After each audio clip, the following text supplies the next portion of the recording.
A convidada do Band Cidade Entrevista nesta segunda-feira é a médica cardiologista a doutora Kelly Baioud, que é membro da Sociedade Brasileira de Arritmias Cardíacas. Boa noite. Boa noite.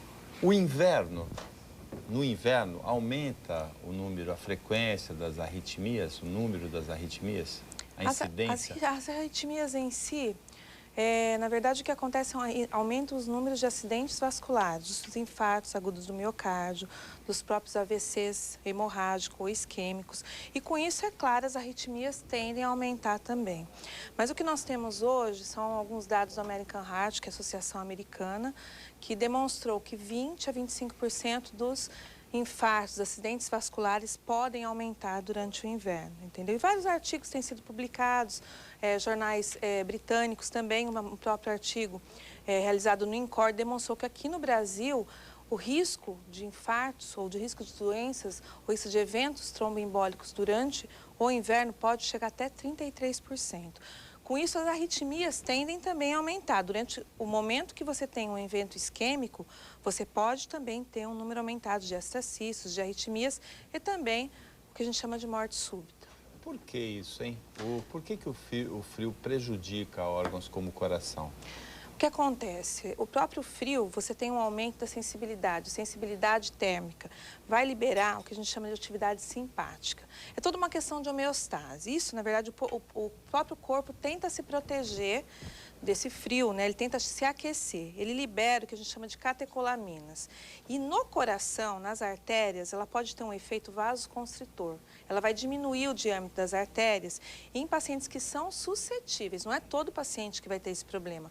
Pacientes que já têm artérias com uma certa lesão, eles podem ter, primeiro, uma dor anginosa, que a gente chama de dor, né, no peito. Dor no peito, uma dor, aquela dor em aperto, né, que as pessoas, né, é típico.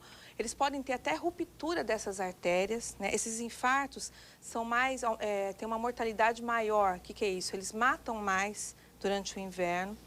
Outra coisa que se verificou, que o aumento de infecções virais favorece também uma infecção local, uma inflamação local das artérias. E com isso um aumento de prostaglandinas, de agregação plaquetária, que fazem com que essas placas se instabilizem e ocorra um evento isquêmico, entendeu? Então tudo isso é um círculo. Na verdade, não é todo mundo que vai ter esses problemas. Algumas pessoas que já são suscetíveis vão ter um aumento, sim, da incidência com o inverno, com o aumento das temperaturas, sim, até de 30%, como nos artigos publicados. Que tipo de pessoa que tem essa suscetibilidade maior e qual é a maneira dessa pessoa se prevenir desse risco? Pacientes hipertensos, pacientes que já têm uma insuficiência coronariana comprovada, né? Pacientes que já têm quadros de AVC, pacientes fumantes, pacientes que têm fatores de risco. Hoje, a cardiologia, ela visa uma prevenção. A prevenção não é só no inverno, a prevenção tem que ser diária. Então, o que acontece com os pacientes? Eles diminuem a atividade física porque está frio. A atividade física, ela vasodilata, ela também, ela diminui a saciedade, a pessoa come menos também. Então, algumas coisas eles param de fazer. As pessoas, e é normal, né? Elas diminuem a ingestão de água, é muito comum no inverno, então tem trabalhos que mostram que o sangue, ele aumenta a sua viscosidade, com isso aumenta a propensão a eventos. Você, por exemplo, come mais sal, comidas mais salgadas, comidas mais condimentadas e com isso, realmente, pacientes que têm uma suscetibilidade à hipertensão podem ter picos de pressão. Geralmente, os pacientes têm uma pressão aumentada no frio, você acaba vendo isso. Então, o que a gente orienta por todos os tempos, na verdade, eles têm que intensificar. Os idosos é bem importante que eles se agasalhem, que eles evitem exposição a frio e quente, essa mudança de temperatura é uma coisa bem prejudicial, principalmente para eles, entendeu? Diminuição de sal, as pessoas têm que tentar ter uma dieta um pouco mais equilibrada durante o inverno, tem que manter a atividade física, é claro, agasalhados, evitar quando as temperaturas estão muito baixas, mas tem que ter um bom senso nisso, para que esses números diminuam.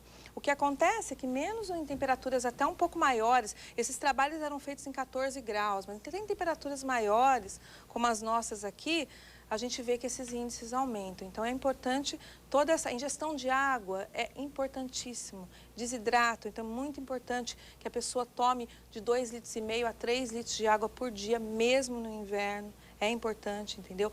Alimentação saudável. Então, são algumas coisas que podem prevenir. Mas não é porque a pessoa vai comer um pouco a mais que ela vai ter um acidente vascular, que ela vai ter um infarto. Ela tem que ter essa suscetibilidade. É claro que não é porque ela comeu um pouquinho num dia que ela deve fazer. No outro dia, ela deve dar uma madeirada, entendeu? Dar uma equilibrada nisso. Eu acho que o bom senso é o que prevalece para tentar prevenir. Doutora Kelly, obrigado pela participação no Banho de Cidade Entrevista e boa sorte aí na continuidade da carreira na Sociedade Brasileira e no consultório, no hospital. Obrigada. Obrigado a toda a equipe e a você que acompanhou a gente mais essa edição. Até amanhã nesse mesmo horário, se Deus quiser, uma ótima noite de segunda-feira, uma ótima semana para você que você merece. E fica com a gente que vem aí o Jornal da Band.